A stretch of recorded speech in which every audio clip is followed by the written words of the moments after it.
ஆவிக்குரிய வாழ்க்கையில் சோர்வு வருது, டல்னஸ் வருது, ஜெபிக்க முடியாம, ஆண்டவரோடு கூட நெருங்கி வாழ முடியாம, ஒரு விதமான ட்ரைனஸ், ஒரு வறட்சி, ஒரு ஆவிக்குரிய வறட்சி காணப்படும் போது சொல்லுங்க, இயேசு கிறிஸ்துவினாலே நான் தேவனுடைய பிள்ளையாய் இருக்கிறேன்.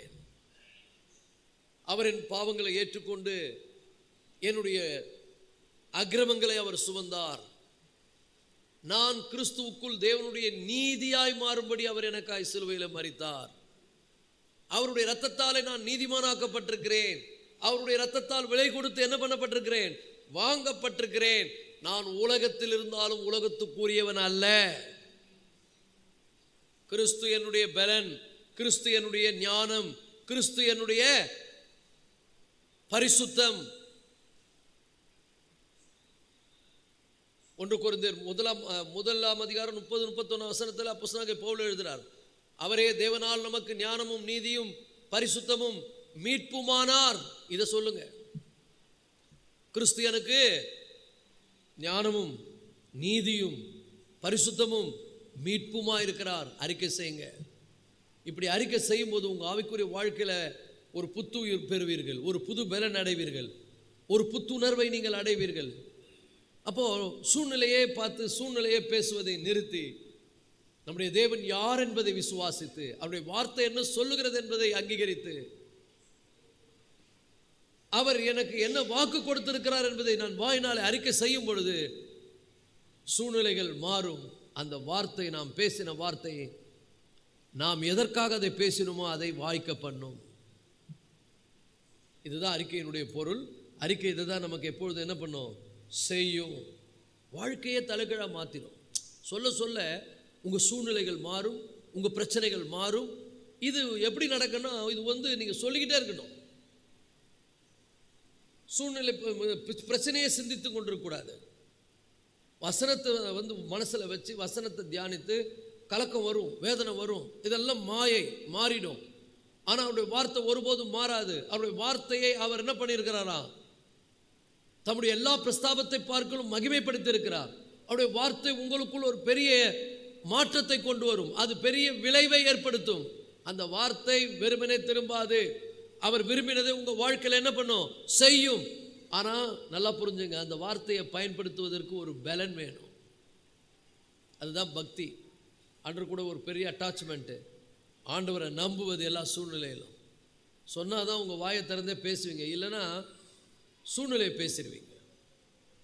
நீங்கள் ஆண்டவரையே நினச்சி பாருங்கள், கர்த்தர் இருக்கிறார், என்னை கைவிட மாட்டார், சூழ்நிலை மாற்றிடுவார் ஆண்டவர். இந்த நிலை மாறும். எவ்வளவு நெருக்கமான நிலை வந்தாலும் சரி, வழியே இல்லைன்னு சாத்திய கூறுகள் எல்லாம் இல்லை, வழியே இல்லை. மோசே இஸ்ரவேல் ஜனங்களை வழிநடத்துற போது ஒரு இடத்துல வந்த உடனே அவங்க ஸ்டக் ஆயிட்டாங்க. எதிர சிவந்த சமுத்திரம், பின்னால பார்வோன் துரத்தி கொண்டு வருகிறான், வலதுபுறம் இடதுபுறம் போக முடியாது, மலைகளும் பள்ளத்தாக்குகளும். எல்லாரும் முறுமுறுத்து பேசினாங்க, எல்லாரும் நெகட்டிவா பேசினாங்க. எகிப்துல கலரை இல்லைன்னு சொல்லிங்க எங்களை அழிக்க வந்தீரான்னு சொன்னாங்க, கேட்டாங்க. ஆனா மோசே அந்த சூழ்நிலையில தேவனை நோக்கி பார்த்தார். அவருக்கு தெரியும் நம்முடைய தேவன் எப்படிப்பட்டவர் என்று. அந்த மோசே தான் 91ஆம் சங்கீதத்தில் எழுதும்போது சொல்லுகிறார், நான் கர்த்தரை நோக்கி நீர் என் கோட்டை, என் தேவன், நான் நம்பி இருக்கிறேன் சொல்லுவேன். அவரே சொல்லும் போது நம்ம சொல்றதுக்குன்னா நம்ம என்னெல்லாம் சொல்லணும்? எனக்கு நீர் போதுமானவர், என் தேவைகளை சந்திக்கிறவர், நம்ம லாங்குவேஜில் சொல்லணும். அவர் காலத்தில் இருந்த மாதிரி சொன்னாரு, நீர் என் கோட்டை, என் தேவன், நான் நம்பி இருக்கிறவர். நம்ம என்ன சொல்லணும்? நீர் எனக்கு போதுமானவர், என் தேவைகளை சந்திப்பீர், என்னை நிர்கதியாய் விடமாட்டீர், என் தலையை நிமிர பண்ணுவீர், என் தலை என் சத்துருக்களுக்கு முன்பாக உயர்த்தப்படும், நன்மையும் கிருபை என்னை தொடரும், நன்மையினால் என் வாயை நீர் திருப்தியாக்குவீர். இதுதான் நம்ம மனப்பூர்வமா விசுவாசிக்கணும். இந்த விசுவாசம் செயல்படணும்னா நம்ம ஆண்டவரோடு ஒரு நல்ல நெருங்கி ஐக்கியம் கொள்ளணும். யார் ஒருவர் தங்களுடைய வாழ்க்கை முழுவதும் ஆண்டவர் மீது அன்பு வைத்து அவரை நேசித்து அவரையே பற்றி கொண்டு அவரையே தங்களுடைய பலனாக எண்ணுகிறார்களோ, தாவீது சொல்லுகிறான், கர்த்தரை தன் பலனாய் கொண்ட மனுஷன் பாக்கியவான். ஹல்லேலூயா. சூழ்நிலையை பார்க்கிறவன் அல்ல, அவங்ககிட்ட எவ்வளவு பொருள் இருக்குது, யார் சப்போர்ட்டுக்கு வராங்க, அவங்ககிட்ட எவ்வளவு பெரிய பட்டம் இருக்குது, பதவி இருக்குது, என்ன சம்பாதிக்கிறேன், அதன் மீது அல்ல. இதையெல்லாம் கொடுத்தவர் மீது ரொம்ப அன்பு, அவர் மீது ஒரு பற்று. இது எப்ப வரும்? அவரை பத்தி கேட்க தான் வரும். அவருடைய வார்த்தையை வாசிக்க தான் வரும். அதனால வேதம் சொல்லுது, விசுவாசம் கேட்பதினால் வரும். அப்ப கேட்டு அவருடைய சமூகத்துல காத்திருந்து அவரை நேசித்து அவர் மீது பக்தியாய் வாழும் பொழுது, சூழ்நிலை வரும்போது உங்களுக்குள்ள ஆட்டோமேட்டிக்காக விசுவாசம் என்ன பண்ணும்? ஒர்க் பண்ண ஆரம்பிச்சிடும். அது சொல்லும், இல்ல கர்த்தரை நீ நம்பி இருக்கிற, நீ வெட்கப்பட்டு போக மாட்டேன்னு சொல்லும். நீ கர்த்தருடைய சட்டையின் கீழே இருக்கிற, உன்னதமானவருடைய மறைவில் இருக்கிற, சர்வல்லவருடைய நிழலில் நீ தங்கி இருக்கிற, வாதை உன் கூடாரத்தை அணுகாது, பொல்லாப்பு உனக்கு நேரிடாது, பயமில்லாதிருப்பாய், திகிலுக்கு தூரமாவாய், தீமை உன்னை தொடுவதில்லை. அப்படியே ஆட்டோமேட்டிக்கா அது பேசும். Faith always speaks. விசுவாசம் எப்பொழுது என்ன பண்ணும்? தேவனுடைய வார்த்தையை பேசும். விசுவாசம் எப்பொழுது என்ன பண்ணும்? நம்முடைய தேவன் எப்படிப்பட்டவர் என்பதை பற்றி பேசும். அப்ப faith always do something. இந்த faith எப்படி ஒர்க் ஆகும்? அவருடைய வார்த்தை அதிகமாய் கேட்பதினாலே, அவரை பற்றும் அன்பு, அவரோடு நேரத்தை செலவழிப்பது உள்ள அப்படியே விசுவாசம் என்ன ஆகும்? இருக்கிற விசுவாசத்தை எப்படி பூமிக்கு அடியில் இருக்கக்கூடிய தண்ணீரை பம்ப் பண்ணி மேல கொண்டு வருமோ, அது போல விசுவாசத்தை நம்ம என்ன பண்ணுவோம்னா செயல்படுத்துவோம். ஹல்லேலூயா. அதனாலதான் பரிசுத்த வேதம் நமக்கு சொல்லுது, அவருடைய வசனத்தை இரவும் பகலும் தியானமாய் இருக்கிற மனுஷன் பாக்கியவான், அவன் செய்வதெல்லாம் வாய்க்கும். பெரிய ரகசியம். ஓப்பனிங் சங்கீதமே அதுதான். அவன் இரவும் பகலும் அவருடைய வார்த்தையில தியானமாய் இருக்கிற மனுஷன் பாக்கியவான். ஏன்னா அவன் சூழ்நிலையை பேச மாட்டான், அவன் தன்னை பத்தி பேச மாட்டான், மற்றவங்க என்ன சொன்னாங்க அதை பத்தி பேச மாட்டான். அவன் தேவனுடைய வார்த்தையை பேசுவான், தேவன் எப்படிப்பட்டவர் என்பதை பேசுவான், கிறிஸ்து அவனுக்காக என்ன செய்து முடித்தார் என்பதை பற்றி பேசுவான். இந்த 3 அம்சங்கள் அவன் வாழ்க்கையில இருக்கும். அப்போ நாம இன்னைக்கு இதை கத்துக்கணும். நாம எதை பத்தி பேசுறவங்க? நம்ம அறிக்கை செய்கின்றவர்கள், நமக்கு பேரே அறிக்கை செய்கின்றவர்கள். ஏன்னா எபிரேயர்ல வாசிக்கிறோம், நமக்கு பேரே அறிக்கை செய்கின்றவர்கள், நமக்கு பேரே கன்ஃபெசர். அப்போ நாம என்ன பண்ணணும்? அவரை, அவருடைய வார்த்தையை அவரை விசுவாசிக்கணும், அவருடைய வார்த்தையை விசுவாசிக்கணும். அவருடைய வார்த்தையை விசுவாசிப்பது, கிறிஸ்து எனக்காக என்ன செய்து முடித்தார் என்பதை விசுவாசிப்பது, அதை வாயினாலே நல்ல விசுவாசத்தோட அறிக்கை செய்வது. அப்போ நீதி உண்டாக இருதயத்தில் விசுவாசிக்கப்படும், ரட்சிப்பு உண்டாகும் வாயினாலே அறிக்கை பண்ணப்படும். அதாவது உள்ள விசுவாசித்தா என்ன ஆகும்? அது உள்ளே நீதி உண்டாகும், அதற்கான வல்லமை செயலாற்றும், அதற்கான பவர் அங்கே இயங்கும். ரட்சிப்புன்னு சொன்னா அது வெளிப்படணும்னு சொன்னா வாயில பேசுன்றார். சோ இதுதான் அறிக்கை, இதுதான் நம்ம செய்யணும். So confession is actually start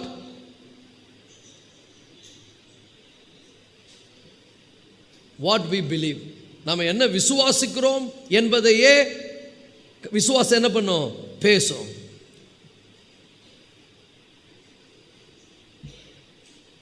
confession is starting something we believe. நம்ம விசுவாசிக்கிறத தான் பேசும். சோ அறிக்கை என்பது நாம் விசுவாசிக்கும் ஒன்றை உறுதியாய் சொல்லுவது. 3 காரியத்தை ஒரு கிறிஸ்தவன் விசுவாசிக்கணும். Positive side of confession. ஒன்று என்னது? தேவனுடைய வார்த்தை. 2 என்னது? நம்முடைய தேவன் எப்படிப்பட்டவர். 3 என்னது? கிறிஸ்து எனக்காக என்ன சிலுவையில் செய்து முடித்தார். அப்போ நிறைய இடங்களில் பார்த்தீங்கன்னா இது சொல்லப்பட்டிருக்கிறது. அதை நான் ஒன்று ஒன்று நம்ம பார்க்க போகிறோம்.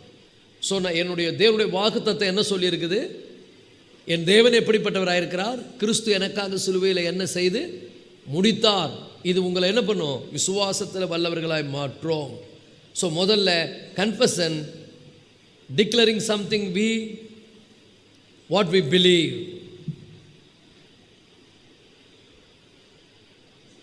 நம்ம என்ன விசுவாசிக்கிறோமோ அதை பேச வைக்கும். 2வது பார்த்தீங்கன்னா confession, declaring something we know to be true. எது உண்மைன்னு நமக்கு தெரியுமோ அதை பேசுகிறோம். எது சத்தியமோ அதை பேசுகிறோம். எது சத்தியம்? உங்களுடைய வசனமே சத்தியம். ஒரு ஆமென் சொல்லுங்க. ஸோ முதல்ல சம்திங் வி பிலீவ். ரெண்டாவது என்னது? Declaring something we know to be a true. எது சத்தியமோ அதை பேசுகிறோம். மூன்றாவது confession, proclaiming a truth we accepted wholeheartedly. முழு இருதயத்தோடு நம்ம எது ஏற்றுக்கொண்டோமோ அதை பேசுகிறது. எத்தனை பேர் முழு இருதயத்தோடு இயேசு உங்கள் ரட்சகராக ஏற்றுக்கொண்டீங்க? ஹல்லேலூயா. அப்போ இயேசு என்னெல்லாம் செய்து முடித்தார் அதை நினைவு கூறுங்க. அப்போ இயேசு கிறிஸ்துவின் மூலமாக நீங்கள் யார்? அது ரொம்ப முக்கியம். இயேசு கிறிஸ்துவின் மூலமாய் நான் தேவனுடைய பிள்ளையாக இருக்கிறேன். ஐ ஆம் a child of God. நீங்கள் சோர்ந்து போகும்போது சொல்லுங்கள், நான் தேவனுடைய பிள்ளை, நான் தேவனுடைய பிள்ளை. ஏன்னா கிறிஸ்துவின் மூலம் தேவனுடைய பிள்ளையாக அவர் நம்மை மாற்றியிருக்கிறார். அப்புறம் கிறிஸ்துவின் மூலம் எனக்கு என்ன கிடைக்கப்பட்டிருக்கிறது? புத்திர சுவிகாரம், உரிமைகள் கொடுக்கப்பட்டிருக்கிறது. நாம் பிள்ளைகளானால் உடன் சுதந்திரருமாமே. அப்போ நான் முதல்ல பிள்ளையாயிடுறேன், அதுக்கப்புறம் தேவன் எனக்கு எதெல்லாம் வாக்கு பண்ணாரோ அதெல்லாம் சுதந்திரிக்கக்கூடிய சுதந்திரவாளியாக இருக்கிறேன். ஸோ கிறிஸ்துவின் மூலமாக நான் தேவனுடைய பிள்ளை ஒன்று. ரெண்டாவது, நான் அவருடைய வாக்கு தத்தங்களுக்கு உரிமையான ஆள். அவர் என்னெல்லாம் சொன்னாரோ அது எனக்கு உரியது. அது மாத்திரம் இல்லை, கிறிஸ்து என்னுடைய பாவங்களுக்காக அவர் சிலுவையில் மரித்தார். அதை முழு இருதயத்தோடு நான் விசுவாசிக்கிறேன். அதை முழு மனதோடு நான் அங்கீகரிக்கிறேன். அப்போ நாம் பாவத்துக்கு சேர்த்து நீதிக்கு பிழைக்கும்படி அவர் என்னுடைய பாவங்களுக்காக சிலுவையில் மரித்தார். அல்லேலூயா. நிறைய பேருக்கு இந்த உண்மையே தெரியாது. இயேசு சிலுவையில் மரித்தார்னு தெரியும். எதுக்கு செத்தார்? நம்முடைய பாவங்களுக்காக செத்தார். அதனுடைய விளைவு என்ன? நான் நீதிமானா மாறுவதற்கு. நான் செய்த புண்ணியத்தினால நான் நீதிமான் இல்லை. நீதியின் கிரியை என்னை நீதிமான் ஆக்காது. இயேசு கிறிஸ்துவுடைய ரத்தம் என்னை நீதிமான் ஆக்கி இருக்கிறது. இதை முழு இருதயத்தோடு நான் விசுவாசிக்கிறேன். ஸோ நம்ம கிறிஸ்து என்ன செய்து முடித்தார்? அதில் இன்னும் சொல்ல போனால் அப்போஸ்தலனாகிய பவுல் எழுதுகிறார் பிலிப்பியரில், என் தேவன் தம்முடைய குறைவுகளை எல்லாம், நல்லா புரிஞ்சுங்க, தேவன் இங்கே இருக்கிற உங்களுடைய எல்லா குறைவுகளையும் கிறிஸ்து இயேசுவினால நிறைவாக்குவார். So Christ is the very important. நம்ம கன்ஃபெஷனுக்கு கீ யாரு? கிறிஸ்து.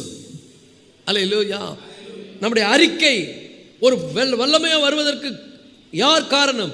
கிறிஸ்து. கிறிஸ்துவின் மூலம் நான் தேவனுடைய பிள்ளை, கிறிஸ்துவின் மூலம் நான் சுதந்திரவாளி, கிறிஸ்துவின் மூலம் நான் தேவனுடைய நீதியாக இருக்கிறேன், கிறிஸ்துவின் மூலம் தேவனிடத்தில் சேரும் ஸ்லாக்கியத்தை பெற்றிருக்கிறேன். முன்னே அந்நியராக இருந்தேன், இப்பொழுதோ கிறிஸ்துவனுடைய பிள்ளையாய் நான் வருகிறேன். ஹல்லேலூயா. இதெல்லாம் நம்ம அறிக்கை பண்ணி ஜெபிக்கணும். இதெல்லாம் நம்ம வாயினால் சொல்லணும். எபேசர் 1 அதிகாரத்தில் பவுல் சபைக்கு ஜெபம் பண்றாரு. இந்த சபையினுடைய கண் திறக்கப்படணும். அவர்களுடைய மனக்கண்கள் மூடி இருக்கிறது. தாம் கிறிஸ்துவை மரித்தோரிலிருந்து எழுப்பி அவரிடத்தில் நடப்பித்த தமது மகத்துவத்தின் வல்லமையின் மகா மேன்மை என்னதென்று விசுவாசிக்கிறவர்களாகி இவர்கள் புரிந்து கொள்ளும்படியாய் தேவன் உங்களுக்கு பிரகாசம் உள்ள மனக்கண்களை கொடுக்க வேண்டும் என்று வேண்டிக் கொள்ளுகிறேன். அப்ப கிறிஸ்துவின் மூலம் நம்ம பெற்றிருக்கிற எல்லா நன்மைகளையும் மனப்பூர்வமாக கிறிஸ்துவ விசுவாசிக்கிறேன்னா அவர் மூலம் எனக்கு கிடைக்கப்பட்டிருக்கிற எல்லா ஆசீர்வாதங்களையும் நான் அங்கீகரிக்கிறேன். சரி, இதுதான் கன்ஃபெஷன், அறிக்கை. அறிக்கையினுடைய பாசிட்டிவ் சைட், முற்போக்கான பகுதி. இன்னைக்கு அதையும் இன்னும் ஆழமாக நம்ம சொல்ல போகிறோம். ஒரு காரியத்தை உங்களுக்கு சொல்லுகிறேன். What God has done for us through Christ in His plan of salvation. தேவன் ரட்சிப்பின் திட்டத்தினாலே கிறிஸ்துவை கொண்டு என்னெல்லாம் செய்தாரோ அதையெல்லாம் நான் என்ன பண்ணுவது? விசுவாசிப்பது. கிறிஸ்துவின் மூலம் ஒரு பெரிய ரட்சிப்பின் திட்டத்தை வச்சிருந்தார்ல. இந்த ரட்சிப்பின் திட்டத்தில் நம்ம என்ன நினச்சிக்கிறோம்? வெறும் பாவ மன்னிப்பு மட்டும்தான் நினச்சிக்கிறோம். ஆண்டவர் பாவத்தை மன்னிக்க மட்டும்தான் சிலுவையில். கிறிஸ்துவின் மூலம் எனக்கு பாவ மன்னிப்பு. வெறும் பாவ மன்னிப்பு இல்லைங்க, பாவ மன்னிப்போடு கூட என்னது கிடைச்சிருக்குது? சுதந்திரம் கிடைச்சிருக்குது. சுதந்திரவாளிகளாய் தேவன் உங்களை மாற்றியிருக்கிறார். ரோமர் 8ஆம் அதிகாரத்தில் இது முழுவதுமாக இதை பற்றி பேசுகிறார். அதே மாதிரி எபிரேயருக்கு எழுதின ஆக்கியோன் எபிரேயர் 1ஆம் அதிகாரத்தில் இதை பற்றி பேசுகிறார். இதெல்லாம் வாசித்தீங்கன்னா உங்களை அப்படியே பூஸ்ட் பண்ணும், உங்களை ஆவிக்குரிய வாழ்க்கையில் பலப்படுத்தும். நல்லா புரிஞ்சுங்க. விசுவாசிக்கிறதை நீங்கள் மனப்பூர்வமாக விசுவாசிக்கிறதை வாயினால் என்ன பண்ணுங்க? மனப்பூர்வமாக அறிக்கை பண்ணுங்க. இந்த அறிக்கை என்னெல்லாம் கொண்டு வந்தது, எப்படிலாம் அதை தேவ பக்தி உள்ளவர்கள் செய்தாங்க, நிறைய இருக்குது. ஆனால் நம்ம 4 மட்டும் இன்றைக்கி பார்க்க போகிறோம். நிறைய இருக்குது, பட் எல்லாத்தையும் பார்க்க முடியாது. ஒவ்வொன்றும் பார்த்தீங்கன்னா புதையல் மாதிரி தோண்ட தோண்ட வந்துங்கன்னே இருக்கும். இப்போ நானே ஒன்று பாயிண்ட் எடுத்தோன்னா அது எங்கேயும் போயிடும். அப்போ நல்லா புரிஞ்சுங்க. ஒரு பாயிண்டில் பார்க்க முதல்ல பார்த்தீங்கன்னா யோசுவாவினுடைய சக்சஸ் அப்படின்னா யோசுவாவினுடைய ஒரு பெரிய வெற்றி. ஒரு குறிப்பிட்ட இடம் வந்த உடனே மோசே ஹேண்ட் ஓவர் பண்ணுறாரு பொறுப்பை. ஆண்டவர் என்னை கூப்பிடுறாரு, நான் போகிறேன். யோசுவா, இந்த ஜனங்கள் என்ன பண்ணு, நீ பத்திரமா நடத்தி கொண்டு போய் கானான் தேசத்தில் விட்டுரு, ஏன்னா ஆண்டவர் சொல்லிட்டாருன்னு சொல்கிற பிளானை ஒப்படைக்கிறார். அப்படி ஒப்படைக்கிற பட்சத்தில் மோசே மலை மேலே போகிறாரு. அங்கே மோசே மரித்து விட்டார்.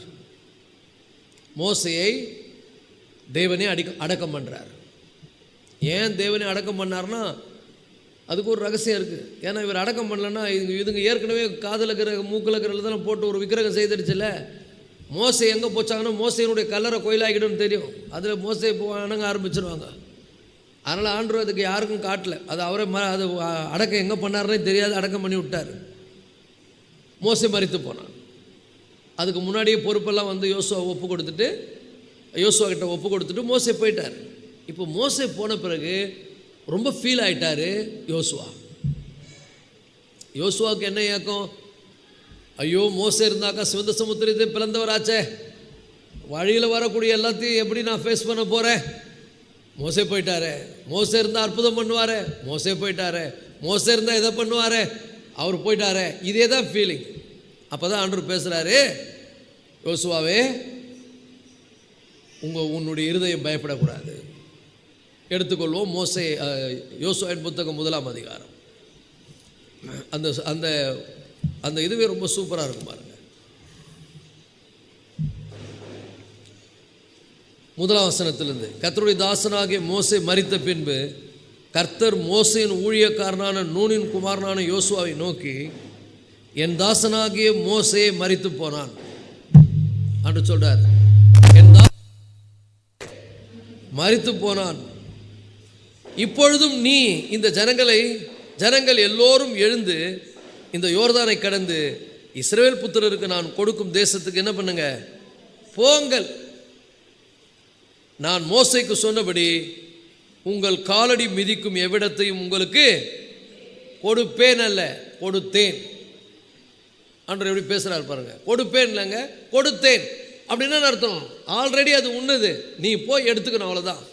இப்போ ஆண்டவர் சொன்னது தான். அடுத்த வசனம் கவனிங்க. வனாந்திரமும் இந்த லிபனோனும் தொடங்கி ஐப்ராத் நதியான பெரிய நதி மட்டுமுள்ள ஏத்தியரின் தேசம் அனைத்தும் சூரியன் அஸ்தமிக்கிற திசையான பெரிய சமுத்திரம் வரைக்கும் உங்கள் எல்லையாக இருக்கும். ஆண்டவர் எல்லையும் சொல்லிட்டார். நீ உயிரோடு இருக்கும் நாளெல்லாம் ஒருவனும் உனக்கு முன்பாக எதிர்த்து நிற்பதில்லை. நான் மோசையோடு இருந்தது போல உன்னோடும் இருப்பேன். நான் உன்னை விட்டு விலகுவதும் இல்லை, உன்னை கைவிடுவதும் இல்லை. நல்லா புரிஞ்சுங்க. இவர் என்ன ஃபீல் ஆயிட்டார் யோசுவா என்ன ஃபீல் ஆயிட்டாரு, மோசே போயிட்டாருன்னு. ஆண்டவர் என்ன காரியம் சொல்றாரு, மோசே முக்கியம் இல்லடா. மோசே ஏன் அப்படிப்பட்ட காரியத்தை செய்ய முடிந்தது, நான் மோசையோடு கூட இருந்தேன். மோசையோடு கூட இருந்த தேவன் தான் முக்கியமாக ஒழிய மோசே முக்கியம் இல்லை. யோசுவாவுக்கு யார் முக்கியமாக தெரியுது, யோசுவா முக்கியமாக, மோசே முக்கியமாக தெரிகிறாரு. ஆண்டு சொல்ல நான் உன் கூட இருந்ததுனால தான் அதெல்லாம் செய்தான். இப்போ நான் என்ன பண்ணுவேன், மோசையோடு இருந்தது போல உன் கூட இருப்பேன். ஏன் தெரியுமா நான் உன் கூட இருப்பேன், நீ ஆசரிப்பு கூடாரத்தை விட்டு பிரியாம உத்தம இருதயத்தோடு உண்மையுள்ள இருதயத்தோடு எனக்கு ஊழியம் செய்தபடியினால். அப்போ யோசுவா எப்படி இருந்திருக்கிறாரு? மோசே பின்னாடியே போயிருந்துக்கிறாரு, மோசே ஃபாலோ பண்ணியிருக்கிறாரு. மோசே ஆசரிப்பு கூடாரத்தை விட்டு பிரியாமல் இருந்தான்னு ஆண்டவர் சாட்சி சொல்றாரு யோசுவா குறித்து. அப்போ அவருக்குள்ள நல்லா புரிந்துங்க, அவர் ஆசரிப்பு கூடாரத்தில் தரித்திருந்திருக்கிறார், மோசையை பின்பற்றிருக்கிறார். எல்லாம் தெரிஞ்சாலும் கூட மோசையை தான் பெருசாக எடுத்துனுக்கிறார் ஒழிய மோசையோடு இருந்த தேவனை பற்றி அவருக்கு தெரியல. இப்போ ஆண்டு சொல்றாரு, யோசுவா, மோசையோடு நான் இருந்தது போல உன் கூட இருப்பேன். அப்போ மோசே செய்ததை போல நீயும் செய்ய முடியும். மோசேக்கு சிவந்த சமுத்திரம் ஒரு பெரிய சவால் என்று சொன்னால், உனக்கு யோர்தான் நதி பெரிய சவாலா இருக்கும். ஆனா அதை கடந்து போக நான் உன் கூட இருப்பேன். அல்லேலூயா. ஆனா ஆண்டவர் இப்படி சொல்லிட்டு என்ன சொல்றாரு? நீ உயிரோடு இருக்க நாளெல்லாம் உனக்கு ஒருவனை எதிர்த்து நிற்பதில் நான் மோசையோடு இருந்தது போல உன்னோடும் இருக்கிறேன். நான் உன்னை விட்டு விலகுவதும் இல்லை, கைவிடுவதும் இல்லை. பலன் கொண்டு என்ன பண்ணு? திடம் மனதாயிரு. ஏன்னா இவர் திடத்தை இழந்துட்டார். இன்னைக்கு நிறைய பேர் அப்படிதான், சூழ்நிலையை பார்த்த உடனே திடநற்று போறாங்க, பிரச்சனையை பார்த்த உடனே குழம்பி போறாங்க, பிரச்சனை அவங்களை அப்படியே விரக்தி அடைய செய்கிறது. இந்த விரக்தி, பலன் இழந்து போவதல், இதெல்லாம் நடக்குது. ஆனால் கர்த்தருடைய வார்த்தையை கேட்டால் நீ பலன் அடைவே. இன்னைக்கு அந்த வார்த்தை, அதனால தான் நான் பேசுகிறேன். இன்னைக்கு யாருடைய வார்த்தையை பேசுகிறேன்? அவருடைய வார்த்தையை பேசுகிறேன். ஒருவேளை நீ விரக்தியாக இருக்கலாம், ஏதோ ஒன்று இழந்ததுனால பெரிய பாதிப்புக்குள்ளே இருக்கலாம், ஏதோ ஒன்றை இழந்துட்டேன் அதனால ஒரு பெரிய ஒரு சோர்வுக்குள்ளே இருக்கலாம். ஆனால் ஆண்டவர் சொல்கிறார், இப்போ நீ தேவனுடைய வார்த்தை தான் உனக்கு முக்கியம். ஆண்டவர் என்ன சொல்கிறாரு? பலன் கொண்டு திடமனதாயிரு. ஆண்டவர் சொல்லுகிறார், நான் உன்னோடும் இருப்பேன்னு சொல்றார். பலன் கொண்டு திடமனதாயிரு. இந்த ஜனத்தின் பிதாக்களுக்கு நான் கொடுப்பேன் என்று ஆணையிட்ட தேசத்தை நீ இவர்களுக்கு பங்கிடுவாய். என் தாசனாகிய மோசே உனக்கு கற்பித்த, இது ரொம்ப முக்கியம். இன்னைக்கு கூட சொல்றேன், இன்னைக்கு நான் உங்களுக்கு கற்பிக்கிற இந்த வார்த்தை ரொம்ப முக்கியம். இன்னைக்கு விரத்தியில் வந்திருக்கிறீங்களா? சோர்ந்து போய் வந்திருக்கிறீங்களா? I am not preaching my own word. என்னுடைய வார்த்தையை நான் பேசல, தேவனுடைய வார்த்தையை பேசுறேன். ஆண்டவர் யோசுவாவுக்கு சொல்லுகிறார், என் தாசனாகிய மோசே உனக்கு கற்பித்த நியாயப்பிரமாணத்தின்படி எல்லாம். இன்னைக்கு சொல்றேன் தேவனுடைய பிள்ளைகளை, ஏன் கற்றுக் கொடுக்கிறார்கள் தெரியுமா? கற்றுக் கொடுக்கிற வார்த்தை உங்களை பூஸ்ட் பண்ணும், உங்களை பலப்படுத்தும், உங்களை திடப்படுத்தும், உங்களை உற்சாகமூட்டும், சூழ்நிலைகளை சந்திக்க வைக்கும். அதை தியானித்தால் அற்புதம் நடக்கும். அல்லேலூயா. பிரச்சனையை தியானிக்காத, ப்ராப்ளத்தையே யோசிக்காத. இது இல்லை, அது இல்லை, இவங்க இருந்தால் நடந்திருக்கோம், அவங்க இருந்தால் நடந்திருக்கோம், அவங்க அதை விட்டுடு. உன் கூட கர்த்தர் இருக்கிறார். கற்பிக்கப்பட்ட வார்த்தை அவசியம், கேட்கப்பட்ட வார்த்தை அவசியம். இந்த நியாயப்பிரமாணம் என் தாசனாகிய மோசே உனக்கு கற்பித்த 7ஆம் வசனம், நியாயப்பிரமாணத்தின்படி எல்லாம் செய்ய கவனமாயிருக்க மாத்திரம் நீ பலன் கொண்டு திடமனதாய் இருக்கும் இரு. பக்கத்தில் பார்த்து சொல்லுங்க, கர்த்தருடைய வார்த்தையின்படி வாழ கவனமாயிரு. அதில் காம்ப்ரமைஸே கிடையாதுங்க. ஆண்டருடைய வார்த்தை கீழ்ப்படிங்க, ஆண்டருடைய வார்த்தையை தியானிங்க, இதன்படி வாழணும்னு உங்களை ஒப்பு கொடுங்க. அதுக்கு காம்ப்ரமைஸ் பண்ணாதீங்க. அதுக்கு நீங்க நல்லா புரிஞ்சுங்க, சில நேரங்களில் அவருடைய வார்த்தை நம்ம ஐடியாவுக்கு எதிராக இருக்கும், நம்ம யோசனைக்கு எதிராக இருக்கும். ஆனால் நல்லா புரிஞ்சுங்க, கர்த்தருடைய வார்த்தையின்படி நடக்கிற உத்தம மார்க்கத்தார் பாக்கியவான்கள். கற்பிக்கப்படுகிற வார்த்தை. அப்போ மோசே யோசுவாவுக்கு என்ன பண்ணியிருக்கிறாரு? போதித்து இருக்கிறார்.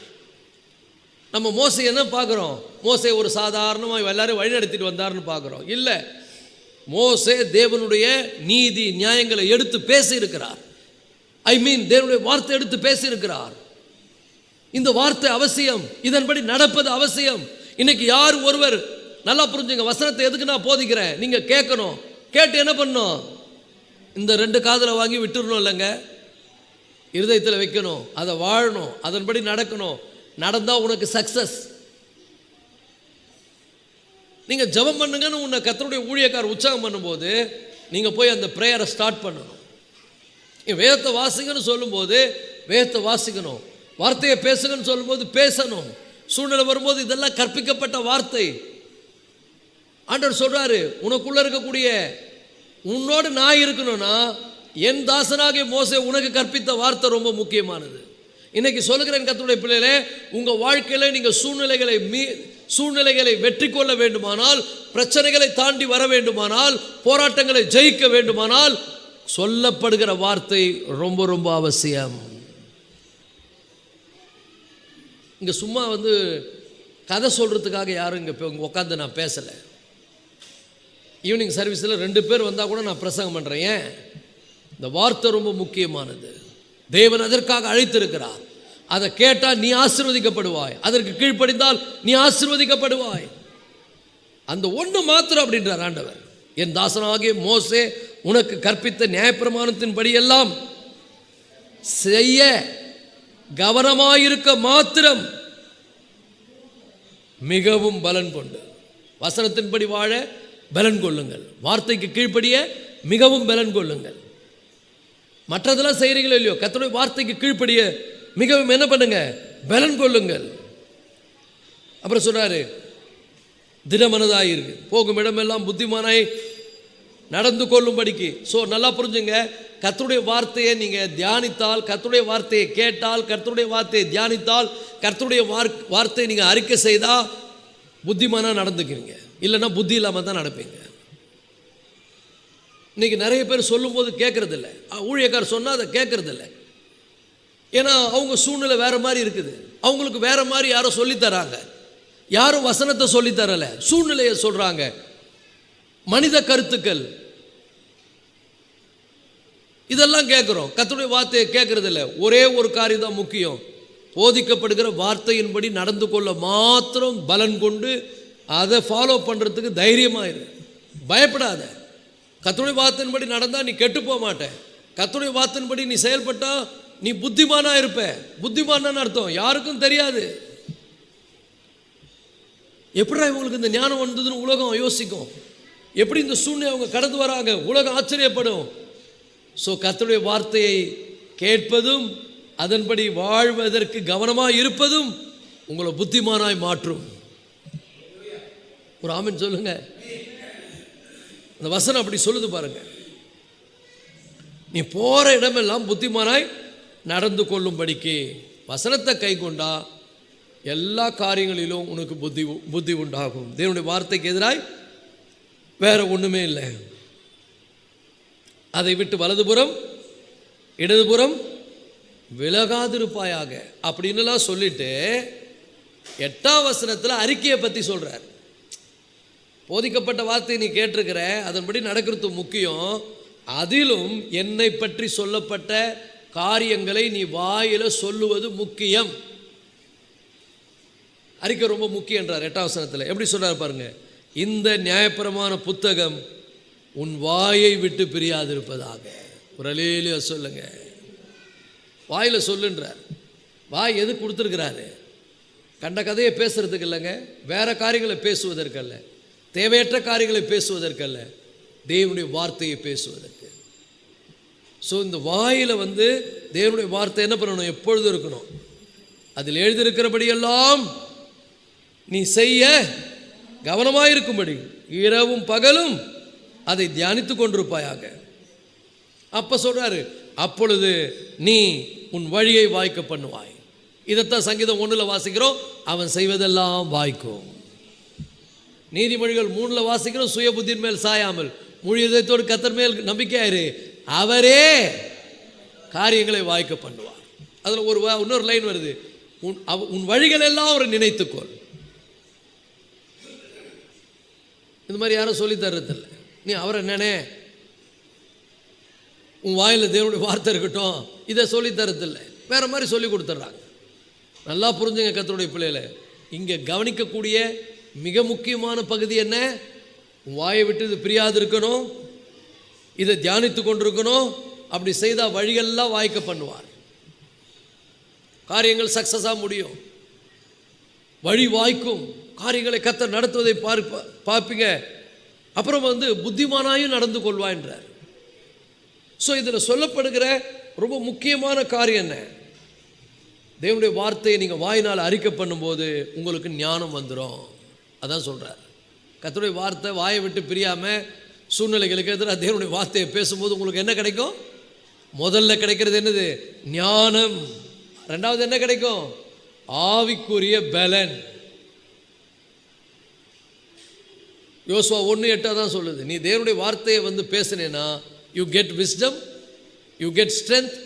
ஒன்று நீங்கள் என்ன பண்ணுவீங்க? உங்களுக்கு ஞானம் கிடைக்கும், அப்புறம் பலன் கிடைக்கும், அப்புறம் பார்த்தீங்கன்னா உன் வழியெல்லாம் சக்ஸஸ் ஆகும். எப்போ? தேவனுடைய வார்த்தையை வாயினால் அறிக்கை பண்ணான், நம்முடைய தேவனை வாயினால் அறிக்கை பண்ணான், கிறிஸ்துவின் மூலம் நமக்கு அவர் என்ன செய்திருக்கா அதை அறிக்கை பண்ணான். ஞானம் வந்துடும், பலன் வந்துடும், ஆவிக்குரிய பலன், வழியெல்லாம் வாய்க்கும். 3 ஆசீர்வாதங்கள். 1, இது யோசுவாவின் புத்தகத்திலிருந்து அறிக்கையின் மூலம் வரக்கூடிய மேன்மையான ஆசீர்வாதங்களை பற்றி இங்கே வாசிக்கிறோம். அடுத்தது பார்த்தீங்கன்னா தாவீது வந்து தேவனுடைய வார்த்தையை பேசுகிறார். ஏன்னா அவர் வந்து ஒவ்வொரு சூழ்நிலைகளில் ரொம்ப அடிபட்டு ரொம்ப நெருக்கப்பட்டு வந்தவர். அவர் சொல்கிறாரு சங்கீதம் 119:11, சங்கீதம் 119:11, நான் உமக்கு விரோதமாய் பாவம் செய்யாதபடி உம்முடைய வாக்கை என் இருதயத்தில் வைத்தேன். நல்லா புரிஞ்சுங்க, இருதயத்தில் என்ன பண்ண? அதுலேயே 105 படிக்குமா? 105, 119, 105 உம்முடைய வசனம் என் கால்களுக்கு தீபமும் என் பாதைக்கு வெளிச்சமுமாய் இருக்கிறது. நல்லா புரிந்து கொள்ளுங்கள். இருதயத்தில் வார்த்தையை வச்சா தேவனுடைய வாக்கை சொல்கிறார் தாவீது, நான் இருதயத்தில் வச்சுக்கிறேன்றார். இருதயத்தில் வச்சா என்ன ஆகும்? இருதயத்தின் நிறைவினால் வாய் பேசும். ஏன்னா பைபிள் அதான் சொல்லுது, இருதயத்தில் எது நிறைவாக இருக்குதோ அதான் பேசுவேன். அப்போது இருதயத்தில் தேவனுடைய வார்த்தை தான் நீ எதை பேசுவேன்? சூழ்நிலையை பேச மாட்டேன், பிரச்சனையை பேச மாட்டேன், தேவனுடைய வார்த்தையை தான் பேசுவேன். அப்போ என்ன ஆகும்? அந்த வசனம் உன்னை வழி நடத்தும், அது உன் கால்களுக்கு தீபமும் உன் பாதைக்கு வெளிச்சமாயிருக்கும். ஒரு ஆமென் சொல்லுவோமா? அப்போ இங்க தாவீது சொல்றாரு, அவர் நிறைய இடத்துல இதை அறிக்கை பண்ணியிருக்கிறார். 18ஆம் சங்கீதத்தில் சொல்றாருல, என் பலனாகிய கர்த்தாவே என்றார். ஆண்டவரை பார்த்து அறிக்கை பண்ணார், என் பலனாகிய கர்த்தாவே உம்மில் அன்பு கூறுவேன். கர்த்தர் என்னுடைய மரண கட்டுகள் என்னை சுற்றி கொண்டது, துச்சன பிரவாகம் என்னை பயமுறுத்தியது, எனக்கு உண்டான நெருக்கத்தில் கர்த்தரை நோக்கி கூப்பிட்டேன், அவர் தம்முடைய ஆலயத்திலிருந்து என்னுடைய விண்ணப்பத்தை கேட்டார். அங்கே ஆண்டவரை பற்றி நிறைய இடத்துல அறிக்கை பண்ணுறார். அவருடைய பைபிளில் நீங்கள் சங்கீதங்கள்லாம் பார்த்தீங்கன்னா 23ஆம் சங்கீதத்தில் கர்த்தரின் மெய்ப்பராக இருக்கிறார்னு அறிக்கை பண்ணுறாரு. ஒவ்வொரு இடங்களும் அறிக்கை பண்ணுறாரு.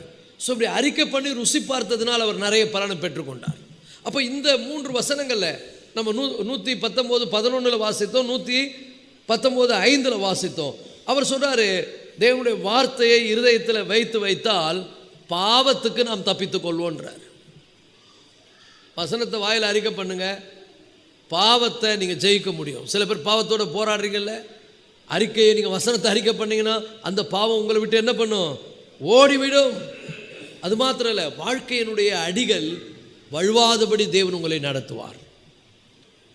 ஒரு இடத்துல சொல்கிறார், என் கால் வழுவாதபடி நான் நடக்கும் பாதையை விசாலமாக்கி விட்டீர். கர்த்தருடைய வார்த்தை உங்கள் இருதயத்தில் இருந்து வாயினாலே பேசப்பட்டால் பாவத்துக்கு நீங்கள் தப்பித்துக் கொள்வீர்கள். மாத்திரம் இல்லை, நீங்கள் தெளிவாக இந்த உலகத்தில் உங்கள் நடைகள் பிசகுவதில்லை. உங்கள் வழியை தேவன் என்ன பண்ணுவார்? உங்கள் வழி உங்களுக்கு ஒரு நல்ல வாழ்க்கை ஆசீர்வாதமானதாக இருக்கும். ஸோ இந்த பகுதியின் மூலம் நம்ம 3 காரியங்களையும் கற்றுக்கொள்கிறோம். அதில் என்னன்னு சொன்னால், அவருடைய வார்த்தை அறிக்கை பண்ணுவதனால முதல்ல டைரக்ஷன், கர்த்தர் நமக்கு வழிகாட்டுவார், நம்ம நடத்துவார். ரெண்டாவது பார்த்தீங்கன்னா ப்ரொடெக்ஷன், பாதுகாப்பார்.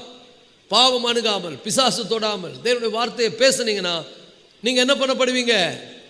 முதல்ல உங்களை வழிநடத்துவார், ரெண்டாவது உங்களை பாதுகாப்பார், மூணாவது இங்கேயும் சொல்கிறாரு பலன் உண்டாகும். ஆவிக்குரிய பலன், சரிகிற பிரகாரமான பலன். ஏன்னா அதுதான் இயேசு சொல்கிறார், மனுஷன் அப்பத்தினால் மாத்திரம் இல்லை, கர்த்தருடைய வாயிலிருந்து புறப்படுகிற ஒவ்வொரு வார்த்தையினாலும் பிழைப்பான். You will get strength. So 3 விஷயங்க.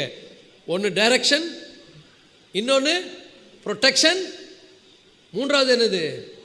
Strength. Direction, protection, strength.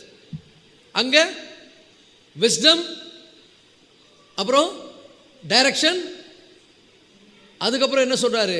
Success. யோசுவாவுக்கு சொல்லும்போது இங்கேயும் அதே மாதிரி தாவீதுனுடைய ஸ்டேட்மெண்ட்ல, ஏன்னா தாவீது இது மூணுமே அனுபவிச்சவர். கரடி வரும்போது அறிக்கை பண்ணார், கோலியாத் வரும்போது அறிக்கை பண்ணார், சூழ்நிலைகள் எதிராக இருக்கும்போது அவர் அறிக்கை பண்ணி ஜெயித்தார். மூன்றாவதாக ஒரு வியக்கத்தக்க ஒரு மனிதன். இவனை பார்த்து ஆண்டவரே ஆச்சரியப்பட்டார். இவன் யாருன்னா இவன் ரோம நூற்றுக்கு அதிபதி. இவன் ஒரு புறஜாதியான். ஆக்சுவலாக விசுவாசம் யாருக்கிட்ட ஒர்க் அவுட் ஆகிருக்கணும்? யூதர்கள்கிட்ட இருக்கணும். இல்லை, இவன் அவங்கள டாப்பாக இருக்கிறான். இந்த ரோம நூற்றுக்கு அதிபதி ரொம்ப டாப்பாக இருக்கிறான். அவன் வேலைக்காரன் பலவீனமாயிட்டான். வேலைக்காரன் வியாதியில் இருக்கிறான். வியாதியில் இருந்த உடனே அவன் என்ன பண்ணுறான்? இயேசு இடத்துல வரான். ஆண்டவரே, அவன் ரொம்ப கெஞ்சி கேட்குறான், ஆண்டவரே என் வேலைக்காரன் ரொம்ப பலவீனமாக இருக்கிறான், நீங்கள் என் வீட்டுக்கு வர நான் பாத்திரனால நீங்கள் ஒரு வார்த்தை சொல்லுன்றான். யாரோ அவனுக்கு இயேசுவை பற்றி சொல்லியிருக்கிறாங்க, எங்கேயோ இயேசுவை பற்றி கேள்விப்பட்டிருக்கிறான். கேள்விப்பட்டதுனால தான் அவனுக்குள்ள விசுவாசம் வந்திருக்குது. இப்போ இயேசு யாருன்னு அவன் தெரிந்து கொண்டான். இயேசுவை தெரிந்து கொண்டு சொல்கிறான், உங்கள் வார்த்தையில் வல்லமை இருக்குது, அதை நான் சொன்னாலும் வேலை செய்யும், நீங்கள் சொன்னால் இன்னும் அதிகமாக வேலை செய்யும். அவன் சொல்கிறான், ஒரு வார்த்தை சொல்லுங்க. இன்றைக்கி சொல்கிறேன் கர்த்தருடைய பிள்ளைகளை, எதையோ பேசுகிறீங்கள, இன்றைக்கி வீட்டுக்கு போகும்போது ஒரு வார்த்தை பேசுங்க. பேசுகிறதையும் பேசுங்க, நல்லதை பேசுங்க. எது நல்லது? தேவனுடைய வார்த்தையை பேசுங்க. சும்மா பேசுங்க. வீட்டுக்குள்ளே போனோம்னா உங்கள் வீட்டில் ஏதோ எரிச்சலின் ஆவி இருக்குதா, போராட்டம் இருக்குதா, கடினமான சூழ்நிலை இருக்குதா, வார்த்தையை பேசுங்க. சொல்லுங்க, கர்த்தர் நல்லவர், அவர் கிருபை என்றும் உள்ளது. நான் ஆமேனே வரமாட்டேன்னு பாருங்க. நம்மகிட்ட பேசுனீங்கன்னா உங்கள் வீட்டில் தேவ பிரசனம் அப்படி எல்லா சூழ்நிலையும் மாறும். ஏன்னா தேவனுடைய வார்த்தையை பேசுறதுனால you get guidance, direction, protection and strength. ஆவியில பலன், எல்லாவற்றிலும் பலன். இந்த நூற்றுக்கு அதிபதியை பார்த்து ஆண்டவர் வியந்தார். ஏன்னா அவன் ஒரு புறஜாதியான். அவன் ஆண்டவருடைய வார்த்தையின் மீது எவ்வளவு விசுவாசம் வைத்திருக்கிறான். அவன் சொல்றான், சொன்னா நடக்கன்றான். அப்புறம் ஆண்டவர் சொல்லி அனுப்புறாரு, நீ போ, நீ சொன்னபடியே உனக்கு ஆயிடுச்சுனார். ஒரு அல்லேலூயா சொல்லுங்க. இன்னைக்கு சொல்ற கர்த்தருடைய பிள்ளைகளே, உங்க வாழ்க்கையில கர்த்தர் பெரிய மாற்றத்தை கொண்டு வருவார். நீங்க போகலாம், ஆனா அந்த அளவுக்கு ஆண்டவர் மேல பக்தியும் விசுவாசமும் பெருகணும். ஸோ இந்த நூற்றுக்கு அதிபதி பார்த்து ஆண்டவர் சொல்றாரு, மத்தேயு 8:5-13 ரொம்ப ஆச்சரியமா இருக்குது. அவனுடைய விசுவாசத்தை பார்த்து ஆண்டவர் ஆச்சரியப்படுறாரு. அதிலும் இந்த 8:8 அவன் தேவனுடைய வார்த்தையில் இருக்கக்கூடிய அதிகாரத்தை அவன் அறிந்து கொள்ளுகிறான். அந்த வார்த்தையை பேசினா என்ன நடக்கணும் அவனுக்கு தெரியும். அவன் சொல்றான் பாருங்க, மத்தேயு 8:8, நூற்றுக்கு அதிபதி பிரதித்திரமாக, ஆண்டவரே நீர் என் வீட்டுக்குள் பிரவேசிக்க நான் பாத்திரன் அல்ல, ஒரு வார்த்தை மாத்திரம் சொல்லும். நான் சொல்றான், நீங்க சொன்ன ஒரே அந்த மூமெண்ட்டே அவன் சுகமாயிடுவான்றான். நான் சொல்றேன் பாருங்களேன், அவர் வார்த்தையை அவரை விசுவாசித்து நீங்க பேசினாலும் ஒரு மூமெண்ட்ல சூழ்நிலைகள் மாறும். ஆனா விசுவாசத்தோடு சொல்லணும்.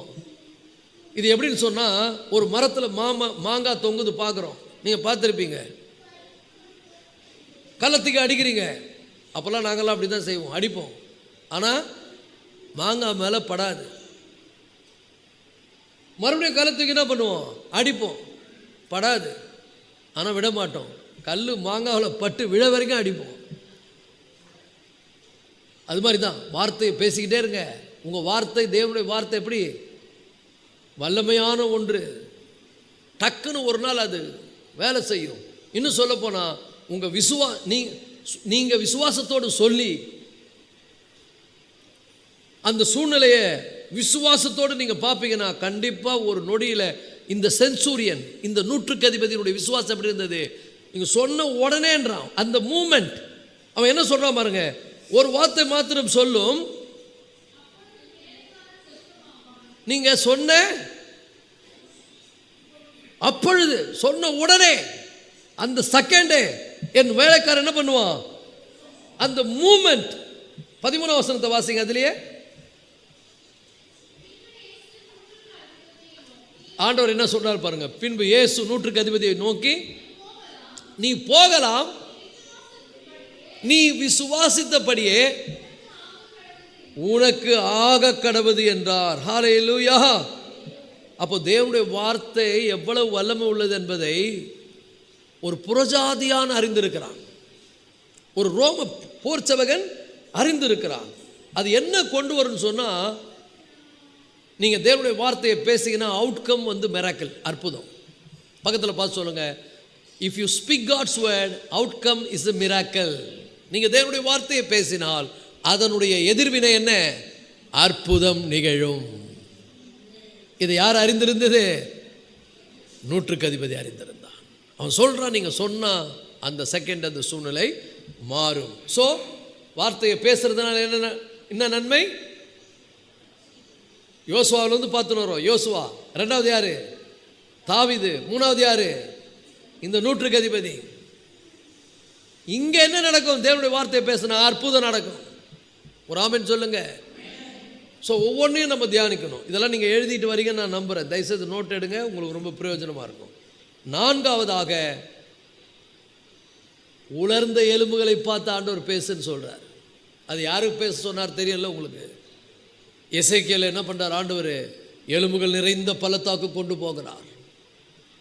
அந்த எலும்புகள் எல்லாம் மாத்திரலாக என்ன பண்ணியிருக்குது?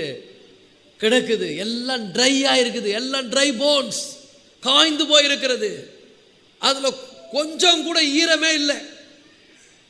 ஈரமே இல்லாத எலும்புகள். அதுக்கு பேர் ஆங்கிலத்தில் ட்ரை போன்ஸ், உலர்ந்த எலும்புகள் சொல்லப்பட்டிருக்கிறது. கொஞ்சம் நெஞ்சம் ஈரம் இருந்தால் கூட பரவாயில்லைங்க, முற்றிலுமாய் காய்ந்து போன எலும்புகள். இன்னைக்கு நிறைய பேருடைய வாழ்க்கை அப்படித்தான் தெரியுது. சூழ்நிலையை கொண்டு வந்து ஆண்டவர் சில பேரை நிற்க வச்சா, எங்க பார்த்தாலும் வறட்சி, எங்க பார்த்தாலும் உலர்ந்து போன நிலை, எங்க பார்த்தாலும் அப்படி இருக்குது. ஆனா ஆண்டவர் சொல்றார்,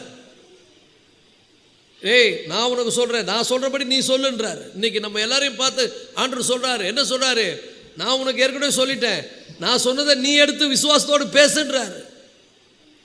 இப்போ எசேக்கியேல் 37 1 to 10 வரைக்கும் வாசித்தீங்கன்னா, யாராவது ஒருத்தர் வாசிங்க. எசேக்கியேல் 37 1 to 10. கர்த்தருடைய கை என் மேல் அமர்ந்து கர்த்தர் என்னை ஆவிக்குள்ளாக்கி வெளியே கொண்டு போய் எலும்புகள் நிறைந்த ஒரு பள்ளத்தாக்கின் நடுவிலே நிறுத்தி நடுவை நடக்க பண்ணினார். இதோ பள்ளத்தாக்கின் வெட்ட வெளியிலே அந்த எலும்புகள் மகா திரளா இருந்தது. இந்த வரியை அண்டர்லைன் பண்ணுங்க. ஏன் அந்த வரியை அவர் பயன்படுத்துறாரு? அவைகள் மிகவும், அவைகள் உலர்ந்ததுமாய் கூட இல்லைங்க, மிகவும் உலர்ந்ததுமாய் இருந்தால் ட்ரை போன்ஸ், டோட்டலி நத்திங், ஈரமே இல்லை.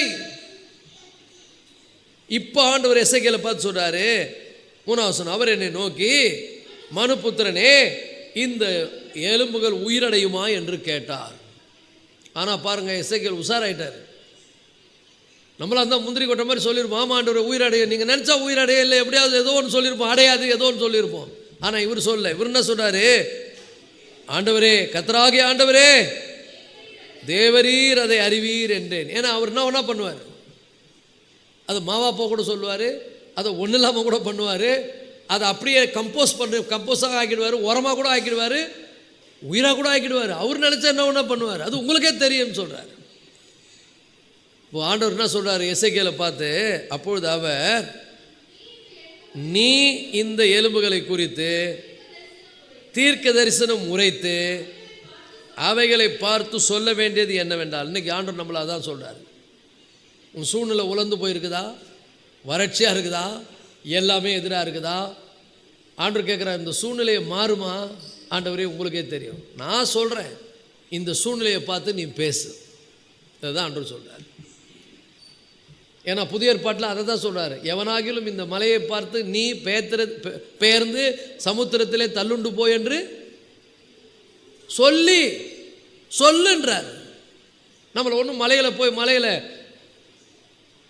சுமை சுமத்து கொண்டு வா, அல்லது வெயிட்டை தூக்கு, பள்ளம் தோண்டுன்னு ஆண்டவர் பெரிய வேலைலாம் சொல்ல, டேய் சொல்லுட வாயை தருதுன்றார். நமக்கு அதுதான் பிரச்சனையே. நம்ம தியானம் பண்ண தானே சொல்லுவோம், நம்ம தியானிக்கிறது இல்லை. சூழ்நிலை வந்தவொன்னே சூழ்நிலையை தான் அப்படியே தியானிக்கிறோம். சூழ்நிலை பெருசாகும் போது எதை தியானிக்கணும்? தேவனுடைய வார்த்தையை தியானிக்கணும், பிரச்சனையை தியானிக்கக்கூடாது.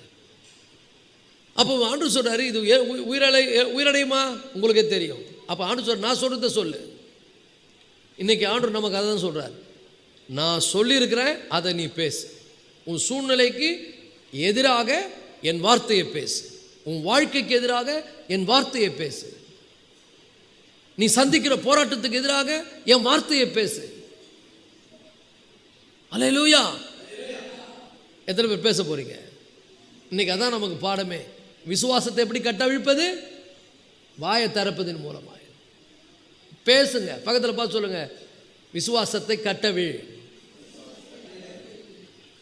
ஏன்னா விசுவாசம் நிறைய பேர் இன்னும் வாயே திறக்க மாட்டேன்றீங்க. அதனால இன்னமும் நம்ம தமிழர்கள் அழகான பழமொழி, வாய் இருக்கிற புள்ள பொழைச்சுக்கிட்டாங்க பொழுது. போ, நீ சொன்னா பொழைச்சிக்குவேன், நீ தேவனுடைய வார்த்தையை பேசுனா. நம்ம எல்லாம் தமிழர்கள் சொன்ன பழமொழிலாம் எடுத்து மேட்ச் பண்ணி பார்க்கணும், சொல்லணும். எதையும் சொல்கிறல்ல, ஒரே பிரச்சனை பிரதர் சொல்கிறோம், ஒரே போராட்டம் பிரதர்னு சொல்கிறோம். ஆண்டு சொல்கிறாரு, நீ பேசுறத பேசாதரா, நான் சொல்கிறத சொல்லு. என்ன சொல்கிறாரு? நீ இந்த எலும்புகளை குறித்து தீர்க்க தரிசனம் உரைத்து, 4வது வசனம், அவைகளை பார்த்து சொல்ல வேண்டியது என்னவென்றால், உலர்ந்த எலும்புகளே என் வார்த்தையை கேளுங்க. இல்லைங்க, கர்த்தருடைய வார்த்தையை கேளுங்க. கர்த்தர் நம்ம எல்லாரையும் தீர்க்கதரிசியாக மாத்துறாரு. எப்போ நம்ம தீர்க்கதரிசி? சூழ்நிலைக்கு எதிராக உங்க வார்த்தையை பேசுற போது இல்லை, சூழ்நிலைக்கு எதிராக தேவன் எனக்கு கொடுத்திருக்கிற வார்த்தையை பேசுவதினால். அல்லேலூயா. சூழ்நிலைக்கு எதிராக போய் அவர் வார்த்தையை பேசுங்க, உங்க வார்த்தையை பேசாதீங்க, உங்க ஐடியாவை பேசாதீங்க, பக்கத்து வீட்டுக்காரங்க சொன்னதை சொல்லாதீங்க, உங்க சொந்தக்காரங்க சொல்லி கொடுத்த வார்த்தையை பேசாதீங்க, தேவனுடைய வார்த்தையை பேசுங்க. அல்லேலூயா. எல்லாம் உலகம் என்ன சொல்லுன்னு சொல்கிறேன். உலகம் உனக்கு எதனா அறிவு இருக்குதா? உனக்கு எல்லாம் உழந்து போய் கிடக்குது. இது போய் உயிரடையன்னு நினச்சி நீ வந்து நிற்கிறீ, எப்படி உயிரடையன்னு கேட்கும். ஆண்டவர் சொல்கிறார், நான் சொல்கிறேன். அல்லேலூயா. இன்னைக்கு வறண்டு போயிருக்கிற உங்கள் வாழ்க்கை துளிர்க்கும், வறண்டு போயிருக்கிற உங்கள் சூழ்நிலை செழிப்படையும், வறண்ட நிலம் செழிக்கும், வனாந்தரம் வயல்வெளியாகும், அவைகள் கடுவெளியை போல் கழித்து புஷ்பத்தை போல் பூக்கும். ஒரு தீர்க்கதரிசியாக இருந்து தீர்க்க தரிசனமாய் அவருடைய வார்த்தையை நான் உரைக்கிறேன். விசுவாசித்து எடுத்துக்கொள்ளுங்கள். இது ஏன் வார்த்தை இல்லை. நீங்கள் வீட்டில் போய் என்ன பண்ணுங்க, ஐயோ ஏன் கேட்குறீங்க, என்ன ஃபீலிங் ஆகிடுது பிரதர். சில பேருக்கு அதை பார்த்தாலே அந்த ஞாபகம் வருதுங்க, இதை பார்த்தா இந்த ஞாபகம் வருதுங்க, இப்படியே ஃபீல் பண்ணிட்டு இருக்கிறோம். நீங்கள் இதை பார்க்காதீங்க, கொஞ்சம் இதை பாருங்க.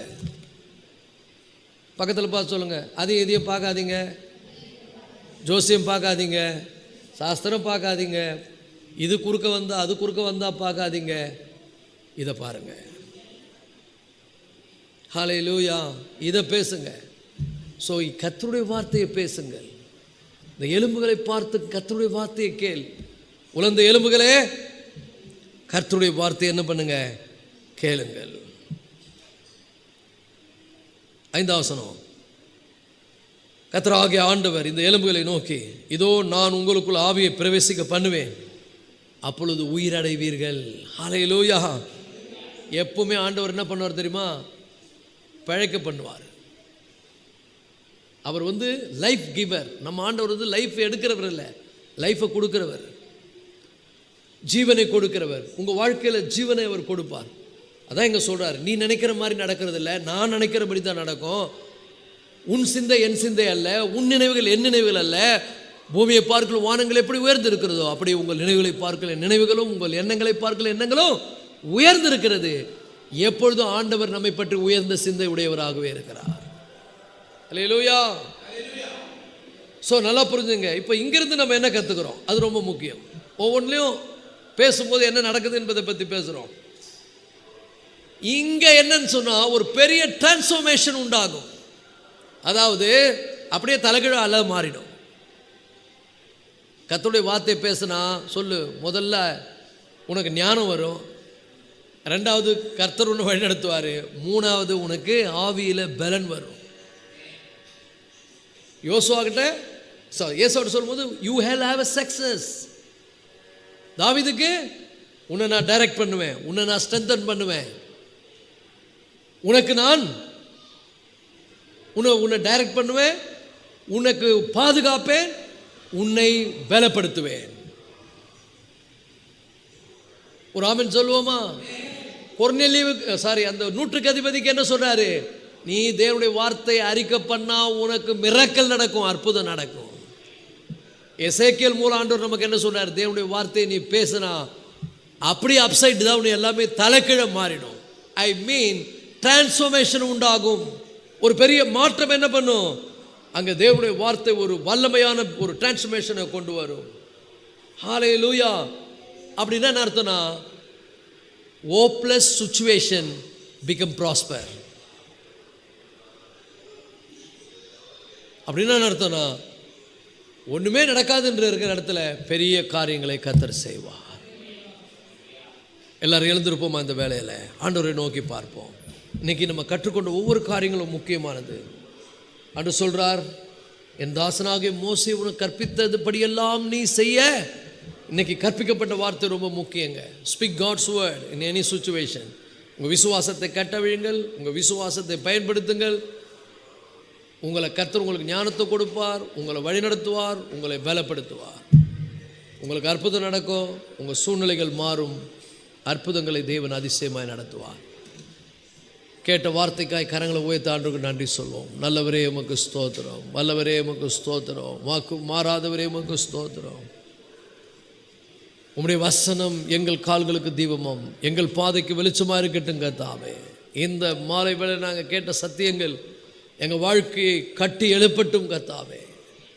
நாங்கள் சூழ்நிலைகளுக்கு எதிராக வரும்பொழுது, பிரச்சனைகளை சந்திக்கும் பொழுது, போராட்டங்களை சந்திக்கும் பொழுது உங்கள் மேலே அன்பும் விசுவாசமும் பெருகி உங்கள் வார்த்தையை வாயினால் பேசி நீர் யார் என்பதை நாங்கள் ஆண்டவரே அறிவித்து, கிறிஸ்து எங்களுக்கு என்ன செய்து முடித்தார் என்பதை நாங்கள் ஆண்டவரே இந்த உலகத்தில் அறிக்கை செய்து, இந்த உலகத்தில் நாங்கள் ஒரு சக்ஸஸ்ஃபுல் லைஃப் வாழ எங்களுக்கு உதவி செய்யும். அப்பொழுது நான் செய்வதெல்லாம் வாய்க்கும் என்று சொல்லப்பட்டிருக்கிறதே. எல்லாவற்றிலும் நீர் ஜெயம் கொடுக்கிற தேவன், எல்லாவற்றிலும் நீர் வெற்றி கொடுக்கிற தேவன், ஜெயம் கொடுக்கிற தேவனுக்கு ஸ்தோத்திரம். இன்னும் உம்மை நேசிக்கவும், இன்னும் உமக்காய் வாழவும், இன்னும் உம்மை பற்றி கொண்டு உம்முடைய வார்த்தையை எங்கள் வாழ்க்கையில் நாங்கள் ஆண்டவரே பயன்படுத்தவும் எங்களுக்கு உதவி செய்யுங்க. இந்த வார்த்தைகளை கேட்ட ஒவ்வொரு பிள்ளைகளும் இங்கிருந்து போகும்போது இதன் மூலம் உம்முடைய பிள்ளைகள் ஆசீர்வதிக்கப்பட்டிருக்கிறார்கள் என்பதை அறியட்டும். கரத்தில் ஒப்பு கொடுக்கிறோம், பலப்படுத்துங்க. இயேசு கிறிஸ்து மூலம் வேண்டிக் கொள்ளுகிறோம் நல்ல தகப்பனே, ஆமென். என் ஆத்துமாவே கர்த்தரை ஸ்தோத்திரி, என் முழு உள்ளமேடு பரிசுத்த நாமத்தை ஸ்தோத்திரி. என் ஆத்துமாவே கர்த்தரை ஸ்தோத்திரி, கர்த்தர் செய்த சகல உபகாரங்களையும் மறவாதே. நம்முடைய கர்த்தராகிய இயேசு கிறிஸ்துவின் கிருபையும் பிதாவாகிய தேவனுடைய அன்பும் பரிசுத்த ஆவியானவருடைய ஐக்கியமும் சந்தோஷமும் இப்பொழுதும் எப்பொழுதும் சதா காலங்களிலும் நம் அனைவர் மேலும் நீடித்த நாட்களாய் நிலைத்திருப்பாராக.